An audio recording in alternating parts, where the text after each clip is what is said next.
पांडुरंगाच्या भेटीला तुकोबारायांसोबत माऊलींसोबत आपणही प्रस्थान केलेलं असे महान विभूती आपण आहात. आपल्यापुढं मी काय ठेवावं? तितकासा मी व्यासंगी नाही आहे, तितकासा माझा अभ्यास नाही आहे आणि ते बोलणंही उचित नाही आहे. हे बोलण्यासाठी संपूर्ण ज्ञानेश्वरीचा अभ्यास कामाला येईल. मला वाटतं 72 संत वांदियाळीमध्ये, संतांच्या वाङ्मयामध्ये किंवा आपल्या महाराष्ट्रामध्ये, भारतामध्ये 72 संत प्रकाशित झाले, ज्यांचं वाङ्मय प्रकाशित झालं, जे जगाच्या पुढं आलं, जे महाराष्ट्राच्या पुढं आलं, जे साधू संतांच्या पुढं आलं. पण याच्याही अतिरिक्त राहिलेले संतच होते. त्यांनीही वाङ्मयाची निर्मिती केली. भगवान परमात्म्याने त्यांच्याही मुखातून तेच उद्गार काढले भक्तीचे, ज्ञानाचे, नाही का?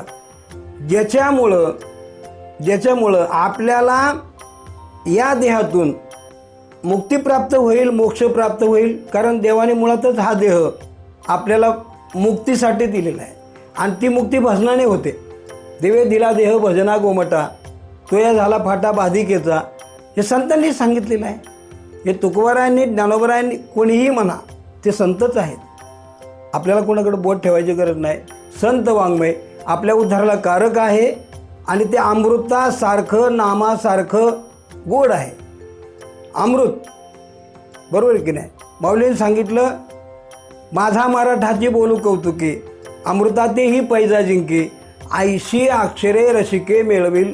शब्दाचं जो गर्भ आहे, जे प्राबल्य आहे, शब्दाचं जे सामर्थ्य आहे, हे सामर्थ्य सांगताना त्यांनी सांगितलं, तुका म्हणे ते सत्वाचे सामर्थ्य आणि करावा परमार्थ अहर्निशी. अहर्निशी ज्याच्या मुखामध्ये दिनरजनी हाची धंदा गोविंदाचे पोवाडे, याचं नाव वारी आहे. आम्ही प्रासंगिक करतो. वर्षाने 6 महिन्याने येणारी वारी, महिन्याने येणारी वारी आमच्या स्वप्नात आहे. आमची वारीची संकल्पना या पद्धतीची आहे. संतांनी असं नाही सांगितलेलं वारीच्या बद्दल.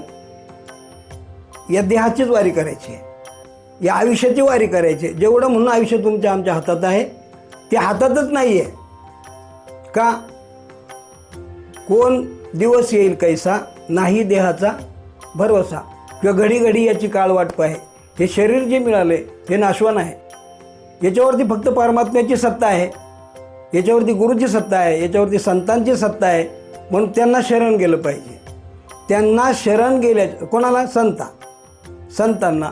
संता या भजावे सर्वस्वेसी या न्यायाने श्रीगुरूला शरण गेलं पाहिजे. श्रीगुरूला संत ही उपाधी ह्या मोठ्या महात्म्यांनी दिलेली आहे. ज्ञानोबाराय, तुकोबारायांनी आपल्या गुरुच्या अतिरिक्त बोलणं केलेलं नाही आहे. त्यांनी समोर देवाला ठेवलं आहे, पण बोललेत गुरुबद्दल. याची सुरुवात करताना आपल्याला त्या न्यायाने करायची. ओम नमो ज्याध्या वेद प्रतिपाद्या, जय जय स्वसंवेद्या आत्मरूपा.